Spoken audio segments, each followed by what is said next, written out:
All right, so I'm joined here with Chris Badgett. My name is Will Middleton from LifterLMS. I'm here with CEO Chris Badgett of LifterLMS, and we're just going to talk about LifterLMS groups for a minute. We were just having a great conversation about LifterLMS groups and checking out who's using it on their LifterLMS websites. And one word you used, Chris, was new horizontal market. Can you explain what you mean by that? Well, groups, it basically allows you to offer your training not just to an individual, but into a group.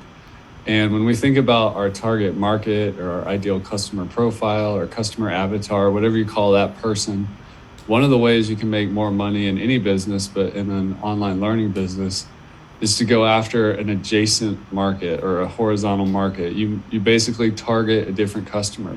So with groups, when you sell into companies or schools or organizations, you might be targeting a completely different customer avatar.